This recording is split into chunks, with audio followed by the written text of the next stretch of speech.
자, 오늘은 양력으로 2046년 4월 9일이고요. 음력으로는 2046년 3월 4일입니다. 오늘 명식은 병인년, 임진월, 무술일이 되겠고 일지는 무술이 되겠습니다. 자, 다시 오늘의 명식을 살펴보도록 하겠습니다. 제일 중요한 것 일간, 무토일간이 되겠고요. 무토일간이 태어난 월령은 진월이 되겠습니다. 항상 사주를 볼 때는 습관적으로 일간과 월령의 관계, 일간의 특성, 월령의 특성을 살펴보시기 바라겠고요. 자, 오늘 일간 무토라고 하는 것은 양토가 되겠습니다. 양의 기운을 가지고 있는 토가 양토가 될 것이고요. 양토가 있다라고 하는 뜻은 음토가 있다라고 하는 것이 되겠죠. 음토는 바로 기토가 됩니다. 같은 토라 하더라도 양의 기운을 가지고 있느냐 또는 음의 기운을 가지고 있느냐에 따라서 그 성향이 많이 달라지죠. 사람이라고 하는 것도 사람도 그냥 이렇게 놓으면 똑같을 것 같지만은 남자와 여자가 이렇게 음양으로 구분이 되어 있습니다. 남자의 성격과 여자의 성격이 천야가 다르죠. 그래서 같은 토라 하더라도 무토의 성질하고 기토의 성질하고는 큰 차이가 있다. 무토 같은 경우에는 우리가 고항토라고 많이 표현을 하죠.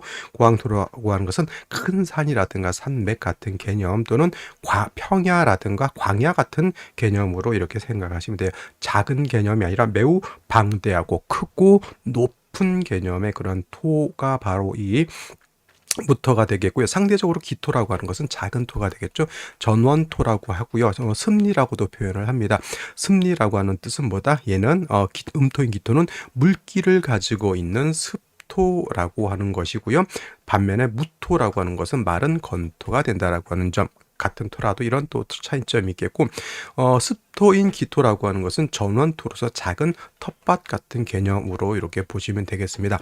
같은 토이기 때문에 토라고 하는 것은 만물이 자생할 수 있는 그런 삶의 터전이 되는 것이죠. 너무 건조해도 안 되고요. 너무 습해도 안 된다. 그리고 너무 뜨거워도 안 되고 너무 차가워도 안 되겠죠. 그래서 양의 조화, 특히나 이제 수화의 조화가 매우 중요하다. 이걸 수화 기제라고 합니다. 그래서 적당량의 온도, 그 다음에 적당량의 습도가 있어줘야 되고 더해서 무토라고 하는 것은 큰 토이기 때문에 왕하면은 큰 토가 쌓여서 울체가 된다라고 하는 점. 그래서 간목은 일간이 왕하면 간목으로서 소토소벽하고요. 그다음에 간목으로서 소토소벽할 때 항상 물이 있어서 수가 있어서 간목을 생해주고 그다음에 금방 말씀드렸던 것처럼 너무 땅이 얼면 동토가 되면 안 되겠죠. 그래서 따뜻한 햇볕이 있어서 토가 얼지 않아야지만 그 안에 심어져 있는 나무라든가 이런 것들이 광합성 적용을 해서 큰 숲을 이룰 수 있다 이렇게 보는 겁니다. 자, 이런 무토가 태어난 월령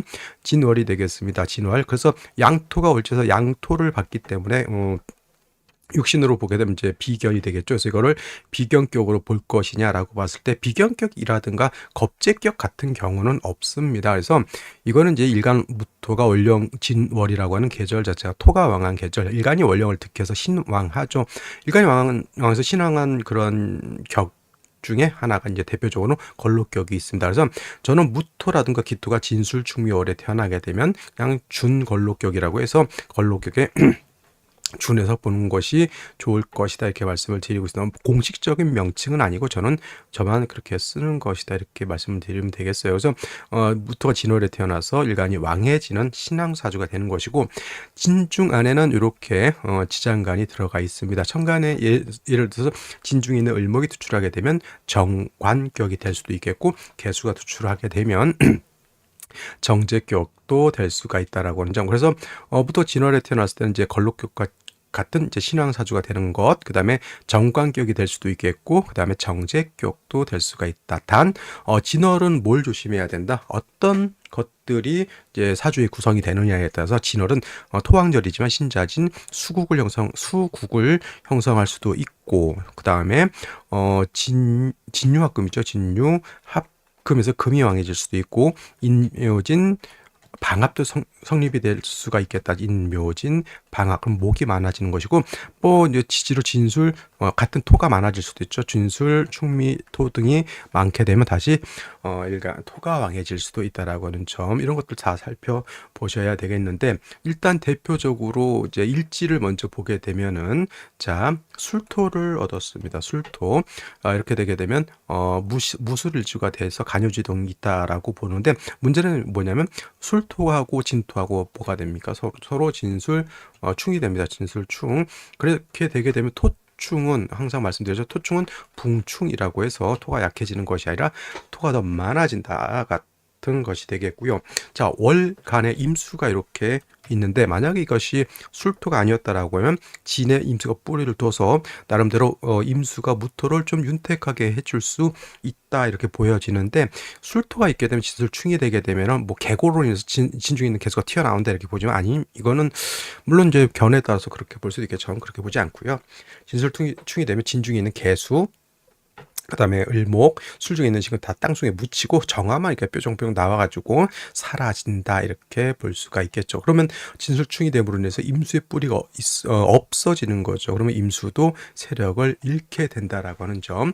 연지 임목이 있어서 왕토를 갖다가 뭐 소토소벽한다라고도 볼 수 있겠는데 연간에 병화 투출되어 있습니다. 그러면 수기가 있어야지만 간목에 모토를 뭐 소토하고 저저쪽 하는데 진술충이 돼서 수의 기운은 날아가 버렸죠. 토가 많아지게 되면은 오히려 토다 목절이 될 수 있는 상황인데, 이거 진술충이 됨으로 인해서 사주 국세가 완전히 틀어져 버린 거. 진술충 때문에 수도 날아갔죠. 목도 오히려 상대적으로 약해져 버릴 수밖에 없고, 병화가 단지 이 왕활화를 다시 생해주는 그런 역할이 되고 있다. 일단 중요한 것은 수가 있어야지만 무토가 사막화되지 않는다. 그러면 생시에서는 좀 수를 얻는 것이 급선무가 아닐까 이렇게 생각이 듭니다. 자, 그러면 생시를 살펴보도록 하겠습니다.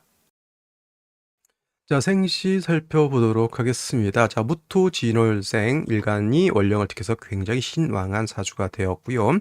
문제가 이제 이 술토를 받기 때문에 진술충이 돼서 진중에 있는 개수, 을목이 다 땅속에 묻혀버렸고요. 문제는 이제 임수라고 하는 것이 진의 뿌리를 뒀었는데 진술충이 됨으로 인해서 임수의 뿌리가 날아가 버렸다. 이 토가 많아지게 되면 목으로서 토를 소토소벽해야 되는데 이거는 토다 목절의 우려가 있고요. 단지 목의 기운을 설해서 병화가 설해서 왕한부토를 다시 생해지게 되니, 이렇게 되면 뭐가 되냐면 거의 신왕 무위급 사주가 될 수밖에 없죠. 일단 목이 있으니까 수를 얻어서 목을 생해주고 사막화된 토를 윤택하게 할 필요가 있다 이렇게 보여지죠. 제일 먼저 임자시가 되게 되면은 어쨌거나 이제 요 자수의 뿌리를 둔 임수가 투출되어 있고요.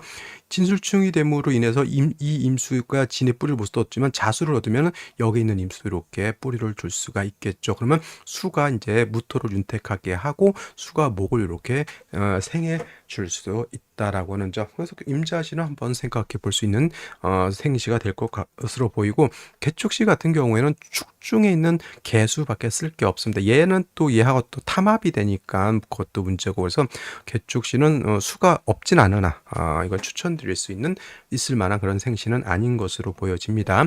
갑인시 역시나 수가 없는데 목만 많아지게 되면 어떻게 돼요? 목은 마르고 수가 없으니까 땅도 마르고, 단지 화가 목의 기운을 설해서 이렇게 토를 생해주니 물상으로는 저 멀리서 봤더니 저기 숲이 보여요. 근데 가서 봤더니 시냇물은 다 말라 있고, 그다음에 땅도 말라 있고, 거기에 있는 많은 나무들이 다 말라 버려 있다 이렇게 되는 거죠. 근데 숲이로 보이나 숲이 다 말라버린 거고, 을묘시 같은 경우는 이제 숲이 아니죠. 이제 텔레토비 동사 이제 잔디가 쫙 깔려져 있는 것 같은데 가서 봤더니 잔디가 다 시들어 있더라 이렇게 되는 겁니다. 자, 병진시 같은 경우는 진술충이 또 되죠. 또 진술충의 진술충. 이건 거의 신앙무입니다. 크게 일간만 왕하고 고집만 세고, 그렇죠. 정사시 역시나 수가 필요한데 화가 들어오면 사주가 더욱더 건조해지는 것. 무오시 기미시 같이 그렇게 생각하면 되겠습니다. 병진정사 무오 기미시 갑인 을묘시 수기가 매우 부족해서 무토로서의 용도 쓰임이 크게 떨어진다 이렇게 보시면 되겠고요. 경신시 같은 경우에는 뭐 임자시와 마찬가지로 요거 신금의 경금이 투출되었죠. 신을 보게 되면 경금만 여기 뿌리를 두는 것이 아니라 임수도 여기 뿌리를 둘 수 있으니 임수도 살아난다라고 보여지고요. 그다음에 경신시는 금이잖아요. 그래서 토의 기운을 설해서 토생금해서 설해서 다시 수를 생해주는 식신생재의 구조가 되는 것이니 이것도 나쁘지 않아 보입니다. 근데 이제 같은 값이면 경신시라고 신유시의 차이는 뭐냐면 이거는 그냥 순수한 금이에요. 그죠? 토의 기운을 설할 수도 있지만, 그리고 임수는 여기 통근이 되지 않습니다. 단지 금의 생을 받는데, 그럴 바에는 차라리 신유시보다는 경신시를 하는 게 좋을 거고요. 임술시도 역시나 임수가 있다 하더라도 지지로 뿌리가 없죠. 진술충돼서 진중 계속 매몰돼 있으니 겉은 물기가 있어 보이는데 또는 하늘에서 비가 올 것 같은데 비가 오지 않는 형국과 같다. 계시 같은 경우도 이제 해수를 얻었죠. 임수가 여기 또 당연히 통근되는데 문제는 좀 뭐냐면 자꾸 이 개축시도 마찬가지고 개수가 이렇게 붙어 있게 되면 무토하고 자꾸 서로 합을 탐합하려 그래. 탐합. 이것이 그래서 사주에 탁기가 생긴다라고 이렇게 볼 수가 있겠죠. 그래서 개축시 계시는 수를 얻는 것은 좋지만은 일간 무토하고 개수하고 이렇게 탐합하는 것이 좀 좋아 보이지는 않습니다. 그래서 선택할 수 있다라고 하면 뭐 이제 개축시는 탐합도 문제지만 수가 좀 부족한 거고요. 오늘 같은 경우는 임자시, 경신시 같은 값이면 신유시보다는 경신시, 뭐 개해시 탐합하든지 말든지 일단 수가 필요하다라는 조건하에서 이 세 가지 생시를 한번 눈여겨보는 것이 어떨까라는 생각이 듭니다. 자, 오늘은 여기까지 설명드리도록 하고요. 저는 내일 또 찾아뵙도록 하겠습니다. 감사합니다.